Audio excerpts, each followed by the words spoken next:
जरा एक पल के लिए रुकिए, अपनी थाली को देखिए। बीच में रखा है ये सफेद लंबे दाने वाला बासमती चावल। हम रोज इसे बड़े चाव से खाते हैं, लेकिन क्या कभी आपने सोचा है कि ये चावल यहाँ तक पहुंचा कैसे? यह कहानी सिर्फ धान से चावल बनने की नहीं है। ये कहानी है वक्त, इंतजार, मशीन और इंसान की मेहनत की। आज हम आपको दिखाएंगे एक ऐसे दाने का सफर जो खेत की मिट्टी से शुरू होकर आपकी प्लेट तक पहुंचता है। इस कहानी की शुरुआत किसी बड़ी फैक्ट्री से नहीं, बल्कि एक शांत से खेत से होती है। भारत के पंजाब, हरियाणा और पश्चिमी उत्तर प्रदेश की वो मिट्टी जहां हिमालय का पानी बहता है, वहीं असली बासमती उगाया जाता है। किसान महीनों तक अपनी रातों की नींद त्याग कर पानी, मौसम और मिट्टी पर नजर रखते हैं। एक एक पौधा हाथों से रोपा जाता है और जब धूप और बारिश अपना काम कर देती है, तब खेत सोने की तरह चमकने लगते हैं। कटाई के बाद धान को बोरियों में भरा जाता है।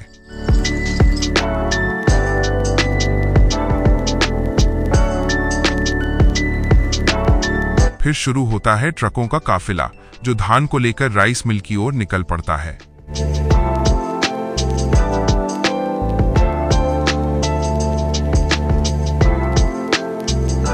फैक्ट्री के दरवाजे पर पहुंचते ही सबसे पहले धान की गुणवत्ता जांची जाती है।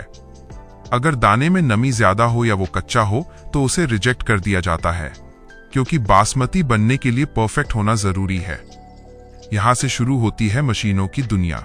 सबसे पहले क्लीनिंग के जरिए धूल और कंकड़ अलग किए जाते हैं।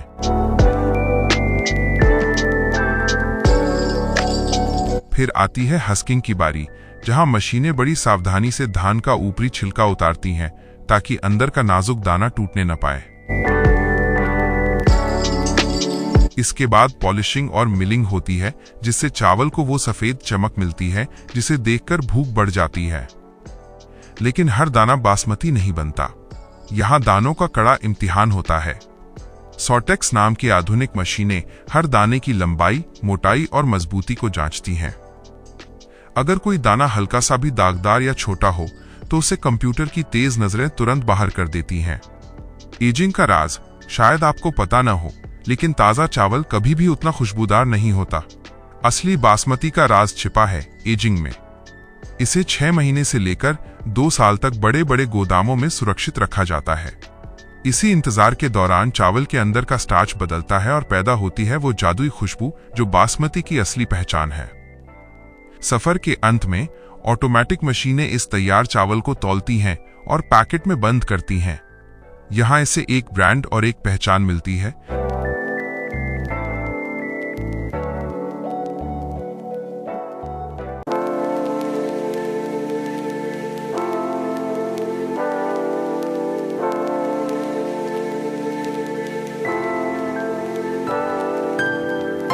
जिसके बाद ये बाजार के रास्ते आपकी रसोई तक पहुंचता है।